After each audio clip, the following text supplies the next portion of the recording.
To add the final design element to the postcard, you'll need to import, resize, and position a graphic. In order to do that, first you'll need to fit your page to the window. You can either go to View, Fit Page in Window, or press Ctrl-Alt-0. Make sure that no objects are selected. If there are objects selected, click in the gray area in your pasteboard. Then choose File, Place. Navigate to your Lesson 2 folder and choose Dining Room Image. It's a JPEG image. And you click Open.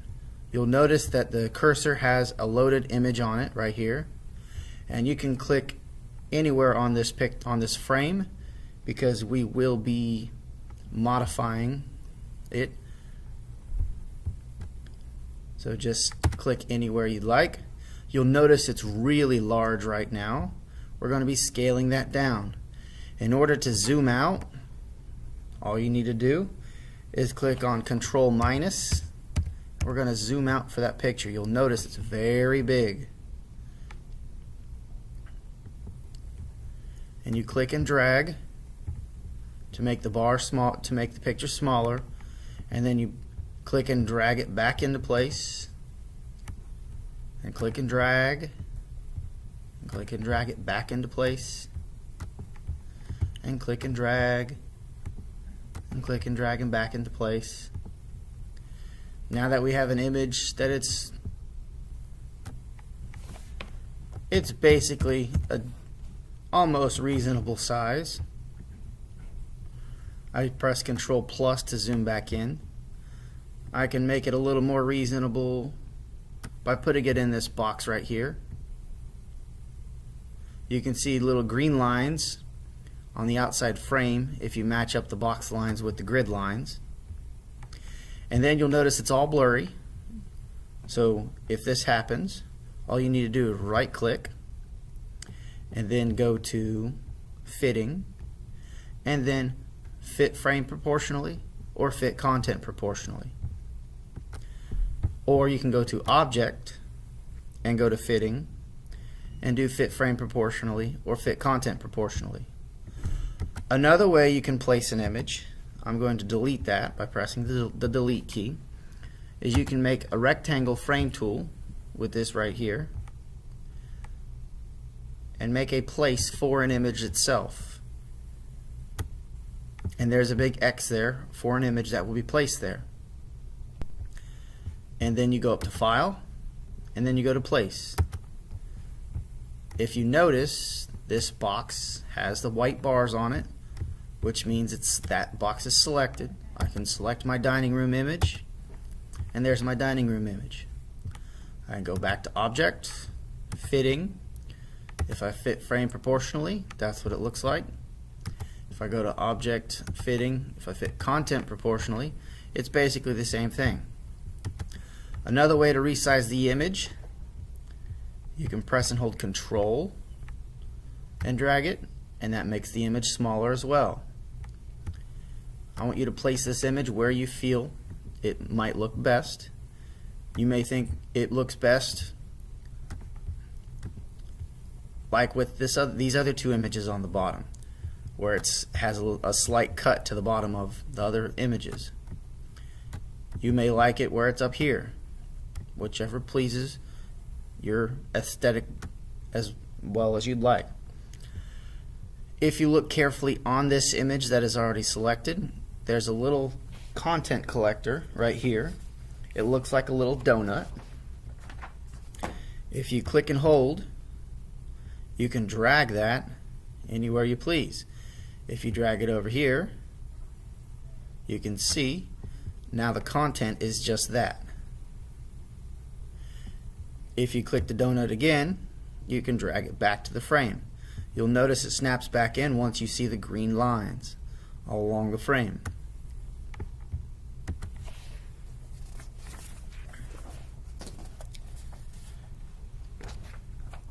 Next thing we're going to be working on is on the left hand side of the page is the fork and spoon. The fork, oh wait, that's a knife. The fork and knife graphic created in InDesign drawing tools is on the pasteboard. to the left of the page, you'll move the graphic to the right of the restaurant name.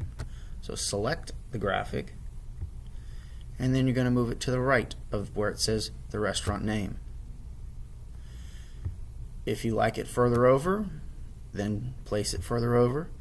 If you like it closer, place it closer. I'm going to place it right about here, so that's right. It's right along my gutter line, so it has this. So it uses some of the space over here. And then, if you look carefully, there's the X and Y. You can choose, for example, you can delete these and put 11P5 and press enter, and it pushes it back over towards the text. Or for example, if I want a 3P,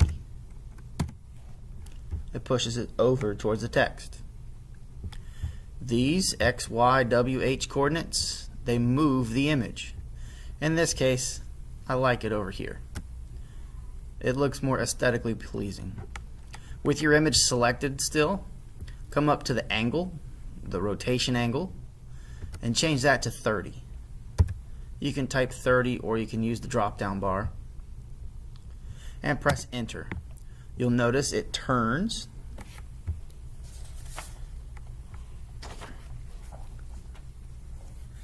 And next we're going to put a stroke on this. In order to do that, you have two options.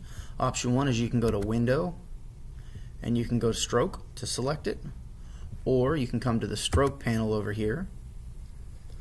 We're going to change the weight, so in other words the size of the stroke, to a 1. You'll notice that it changed to green. With the graphic object still selected, click on the Swatches panel. If you don't have the Swatches panel, you can always go to up here to Window and choose Swatches.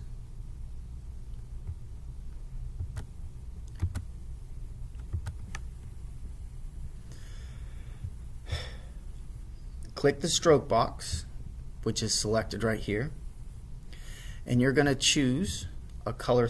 You're going to choose a color inside colorful theme.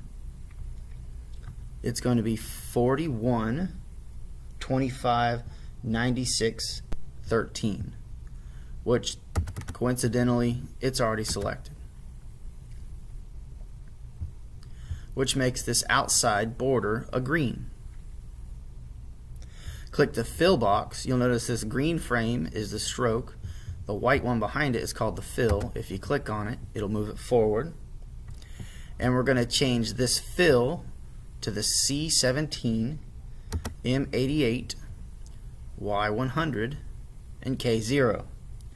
So in other words, we have a green stroke and a red fill. You can deselect the objects by clicking in the pasteboard.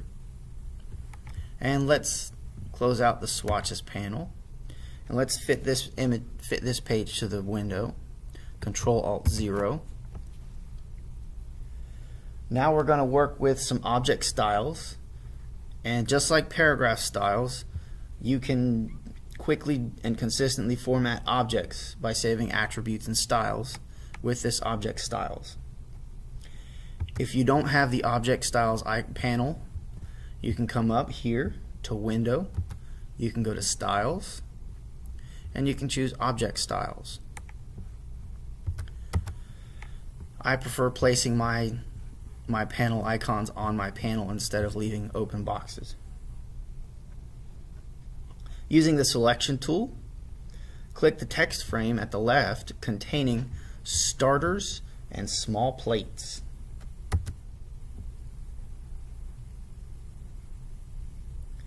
Click the green stroke and drop shadow right here. Click the green stroke and drop shadow. It gives the box a stroke and a shadow. On the second frame, select that second text frame. This contains entrees and desserts. click the green stroke and drop shadow as well. You will notice that there is an overset text for both of these. What we're going to do first is we're going to close out Object Styles. We're going to select this first box and we're going to make it slightly larger so that it has both of the columns are consistent. And then you select the second one, the second text box, and you match the size of it. And you click in your pasteboard and you deselect. In order to view this document, I'd recommend going to up here in your screen mode and selecting preview. This is what the document will look like when it is printed. At this point, go ahead and save your work, File, Save As, and save it as O2 Start.